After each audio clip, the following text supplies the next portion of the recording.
Estás en tu trabajo como cualquier otro día. Se te encomienda deshacerte de un aparato que por poco más de 6 años estuvo acumulando polvo. Decides junto con un colega venderlo. Lo desarmas, lo cargas a tu camioneta y lo vendes a un yonque. Vuelves feliz con una cantidad de dinero considerable, sin saber que acabas de irradiar a casi todo el país.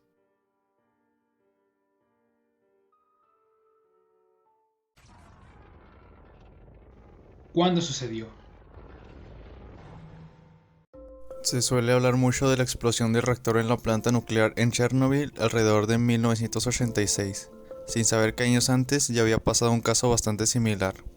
Remontándonos a 1977, el Centro Médico de Especialidades comprobó de manera clandestina una máquina de radioterapia de cobalto 60, utilizada en aquellos pacientes que tuvieron un tipo de cáncer.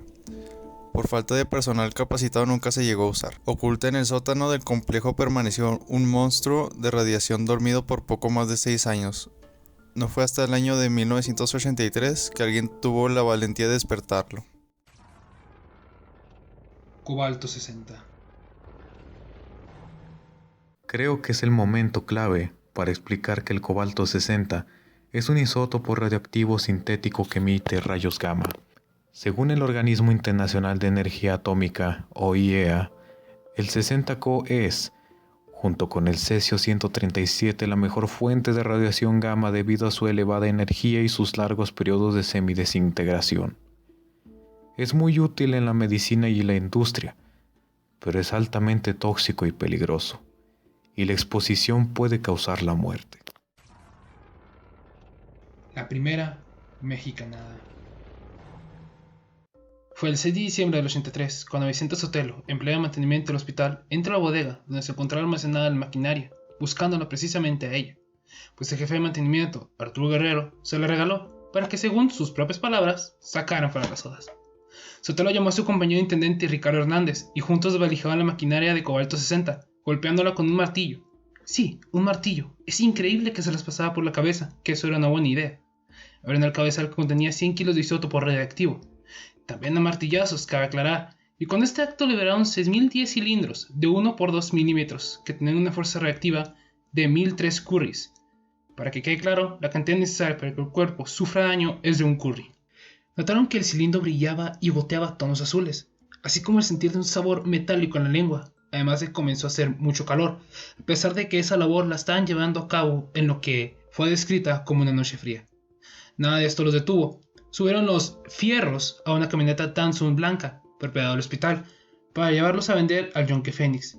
Y en la camioneta, rumbo al yonke, el cilindro que contenía el cobalto se rompió y desprendió gránulos de 60Co que se dispersaban en el vehículo, quedando irradiado de por vida. Llegando al deshuesadero, Sotelo cargó el cabezal con las manos, sin guantes o algún tipo de protección especial, e inmediatamente sufrió quemaduras de segundo grado. Sufrió además de fuertes náuseas, vómito y diarrea. Aún así, nada de esto le preocupó ni lo hizo sospechar nada, ni siquiera el hecho de que el metal brillara en un tono azul incandescente. Los dos intendentes cobraron 1.500 pesos por esos fierros viejos que vendieron. Una vez tomado el dinero, esos se fueron. Es posible que en estos momentos estés pensando que Sotelo o su colega murieron de manera horripilante. Pues no, se puede considerar un dato incluso hasta curioso, el hecho de que ambos fueron de los tantos involucrados a quienes no le pasó nada. La vida es divertida, ¿no lo creen? La mentalidad del mexicano.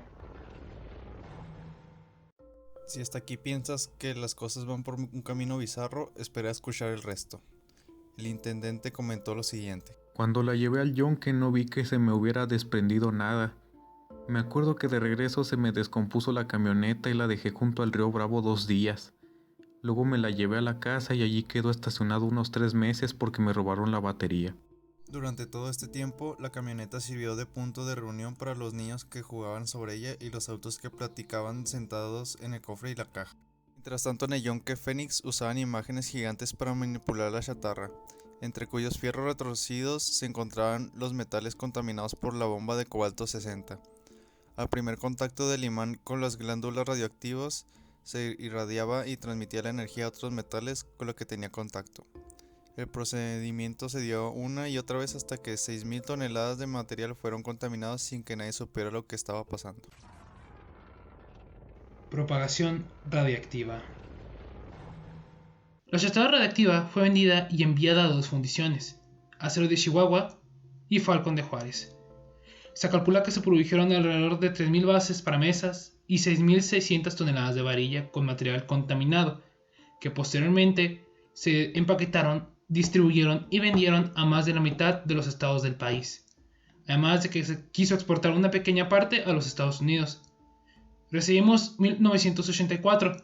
Para este momento, la cifra de material contaminado ya se había elevado a 20.000 toneladas. Cifra un tanto hipotética, ya que los camiones que transportaban estos materiales iban y venían constantemente del país.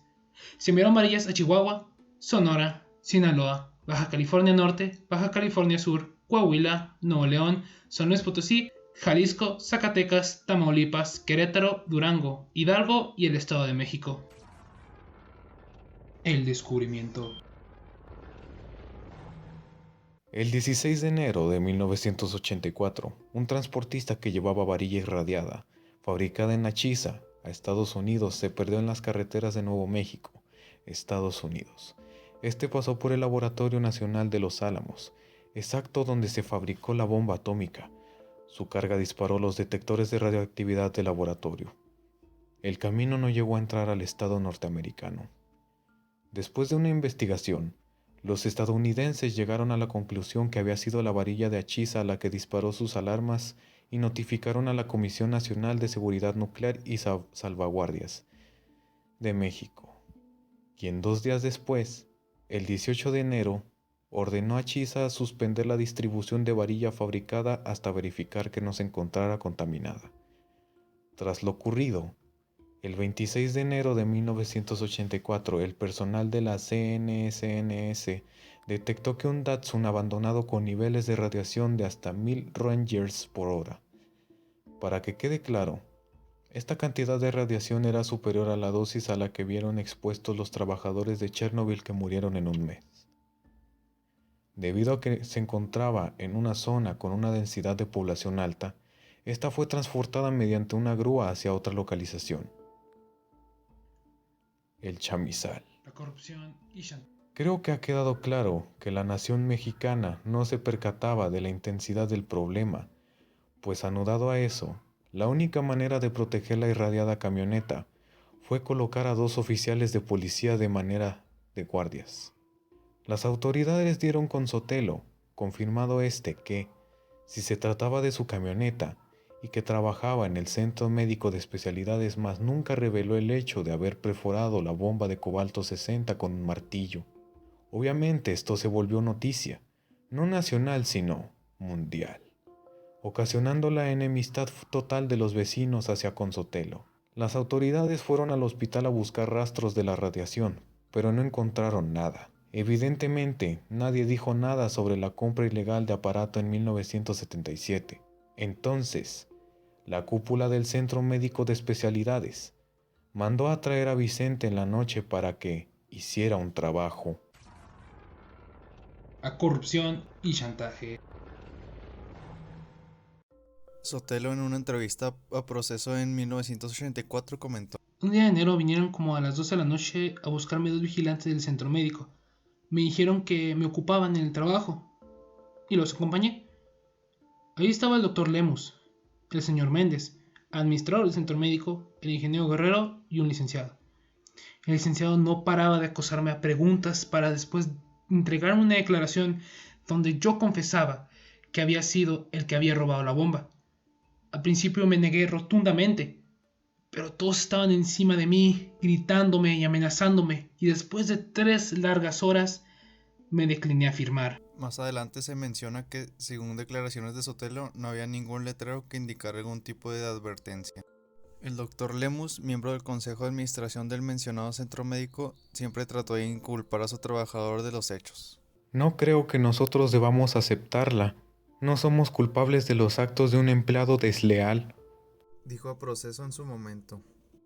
Había protegido, pues uno de los accionistas del hospital privado era Clemente Licón Vaca, director del CEMIP. Las autoridades le hicieron pruebas de sangre a Sotelo y a sus vecinos para descartar cualquier afectación a base de la radiación. Se monitoreó a más de 450 personas, pero después de un tiempo las personas ubicadas en el chamizal, que en su mayoría eran pobres, dejaron de ir a esos chequeos, pues solo les sacaban sangre y ellos tenían que comprar sus propios medicamentos.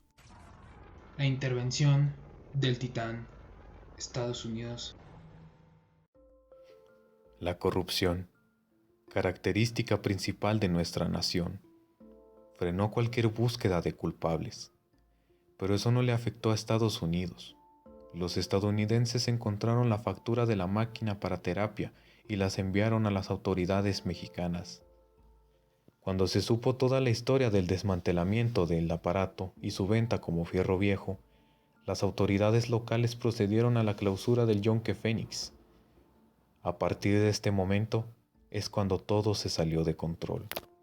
El 90% del material radioactivo exportado a Estados Unidos fue recolectado y regresado a Ciudad Juárez, haciendo que 5,000 toneladas de material radioactivo fueran almacenados al aire libre sin ningún tipo de protección. Fueron colocados detrás del cerezo de la ciudad. La Comisión de Salvaguardas forzó a 180 trabajadores de Achiza a recolectar la tierra radioactiva sin más protección que palas y bolsas de plástico. Los líderes del proyecto se escondían detrás de tambos de agua para protegerse de la radiación. Nadie estaba capacitado para tratar con ella. Los trabajadores trataron de protestar con su líder sindical, pero no les hizo caso, e incluso los amenazó con el despido. Como no había suficientes inspectores nucleares en el país, se improvisaron a funcionarios de la Secretaría de Salud sin conocimientos en el tema para que detectaran las radiaciones en los edificios contaminados. Los trabajadores de las fundidoras tuvieron que ir por toda la ciudad buscando el material contaminado, que incluía balines milimétricos que salieron de la bomba de cobalto. 9 meses después, solo en Chihuahua, había 20,000 toneladas de desechos radioactivos muy cerca de zonas habitadas. El gobierno federal ordenó la construcción de un cementerio radioactivo.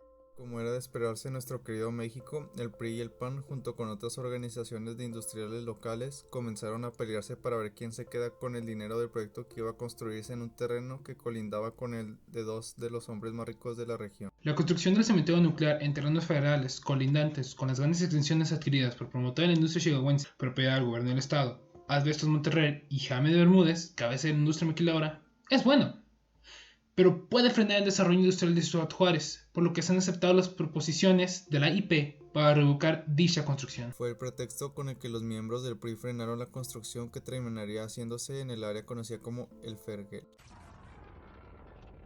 ¿El final de la pesadilla? Finalmente, los desechos se enterraron en un lugar conocido como El Verguel, en las dunas de Samalayuca, de cuyo subsuelo se extraía agua para Ciudad Juárez, sin ninguna medida de precaución o alerta. Otra parte de la varilla se enterró en Hidalgo, el Estado de México y Sinaloa, simplemente tapado con plástico y una ligera capa de cemento. Todo controlado, dice el gobierno, pero no se sabe quién responsabilizar. El accidente fue grave, pero el susto ya pasó. Titulaba En Proceso en junio del 84, pero nada había pasado. Solo el inicio de muchos infiernos para mucha gente. A corto plazo, la exposición a la radiación provocó quemaduras, vómitos, cefaleas o lesiones medulares. A largo plazo, muchos afectados sufrieron de esterilidad provisional, quemaduras y alteraciones en su sistema nervioso. El verdadero problema lo tuvieron quienes sufrieron exposición a largo plazo. Una menor radiación, pero constante durante 30 o 40 años, puede provocar leucemia, anemia, cáncer, daño medular severo, cáncer de huesos y desórdenes genéticos hereditarios. Explicaba el investigador de la UNAM, Cruz Zaragoza. Estas personas son las que murieron lentamente por haber construido su casa con varillas contaminadas. Compraron una mesa irradiada decorativa o vivieron cerca de donde estaban mal sepultados estos fierros viejos que Vicente y su compadre decidieron vender para poder saciar su sed.